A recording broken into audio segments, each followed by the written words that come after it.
can't write you a poem, but believe me, I've tried.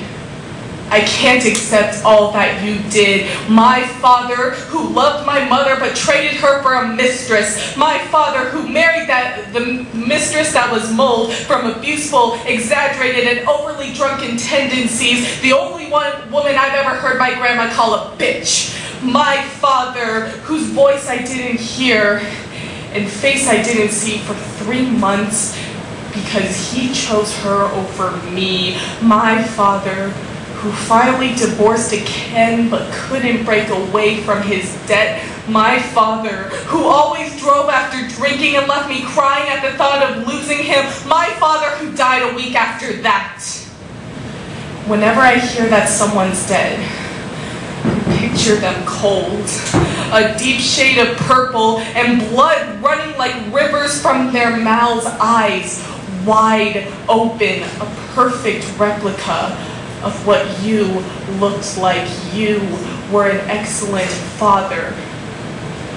But I haven't forgiven you yet, and I promise one day I'll write a poem about your unwavering love for me and about how you would have done anything for me, but I can't. Not today. I swear to you that someday I will forgive you, and then you will get the poem you deserve.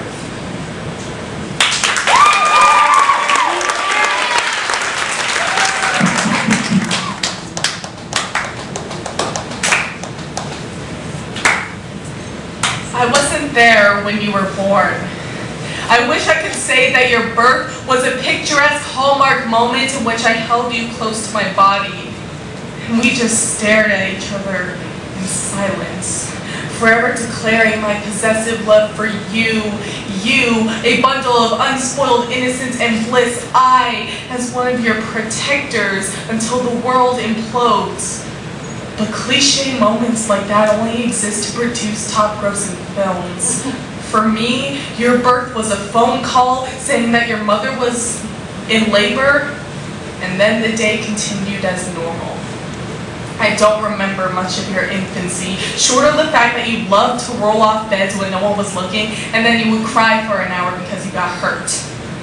And I remember the time you fell down the stairs when it was my fault. I was walking behind you and I didn't catch you enough. I then cried for an hour because I thought I broke you. Believe me, I have always loved you, even though the first few years have only had a little limelight in my mind. There is one moment that scarred your name into the darkest regions of my mind that I wish could be removed but never will. You, in your older brother's arms, 5 years old, matching tuxes that spell grim, and you, waving goodbye to your father as he was lowered 6 feet into the ground. That moment wrote out the fact that your life will be significantly harder than many of the people you encounter. You don't know how bad your situation is yet. You don't even understand what being dead entails. That's why you can easily approach your crying, widowed mother right after she cleaned out your father's closet and say, "Mom, I miss Dad. Let's go take him out of the ground now." Someday, you'll realize that we can't reanimate your father, and you will never stop wishing that you could, just like I will never stop wishing that I could reanimate my father. I understand you in that sense. And these sorrowful hints of desperation have hardened into the always present fact that I want to save you. We all want to save you. And when the desire to see your father again morphs into any means necessary obsession, when your world finally implodes, I will pull you out of the suction of your black hole, and don't be afraid to fall, Elias. I promise, this time I'll catch you.